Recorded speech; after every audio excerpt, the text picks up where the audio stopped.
Once upon a time, in a faraway kingdom, there was a beautiful princess named Snow White.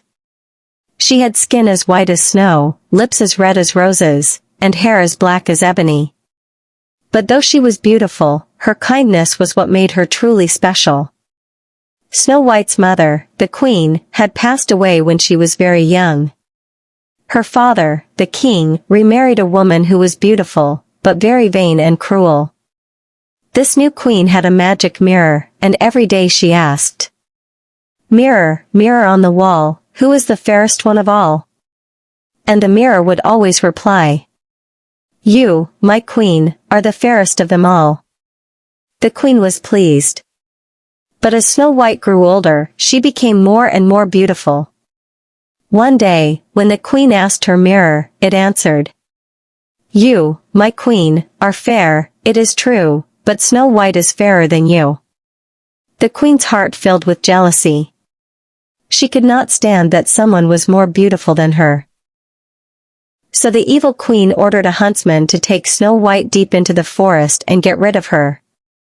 But the kind huntsman could not harm the innocent princess. He whispered, "Run, princess. Run far away and never return." Snow White ran and ran, tears streaming down her face, until she was deep inside the dark forest. She was scared, but soon she saw a little cottage hidden among the trees. She knocked softly, but no one answered. Peeking inside, she saw a tiny table with 7 little chairs, and 7 small beds lined up in a row. "Oh, what a cute little house," she said. She was so tired that she lay down and fell asleep. In the evening, the owners of the cottage returned home. They were 7 dwarfs who worked in the mines, digging for gold and jewels. "Who is sleeping in my bed?" one dwarf asked. Snow White woke up with a start and saw the 7 friendly faces staring at her.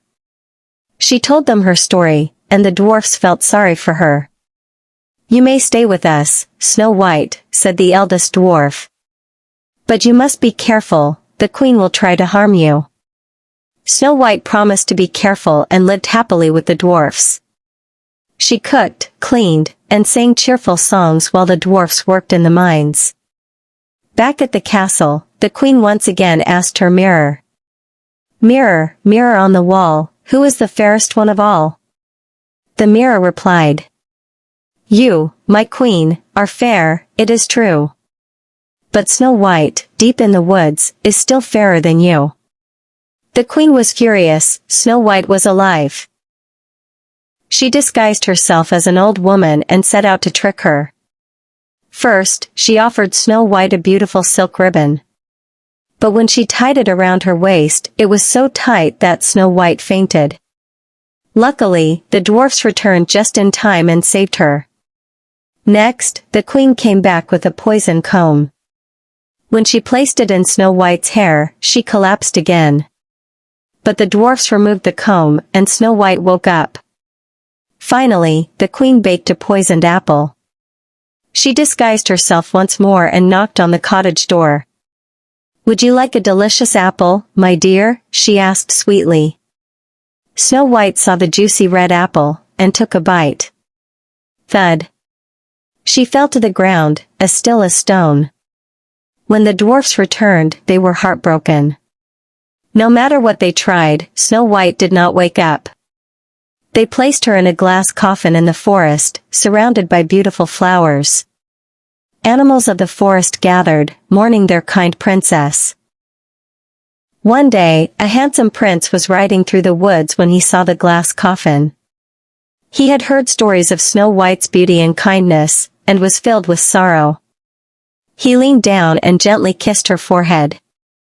Suddenly, Snow White opened her eyes. The poisoned apple had fallen from her lips, she was alive again. The dwarfs and the prince cheered with joy. "Snow White," the prince asked, "will you come to my kingdom and be my princess?"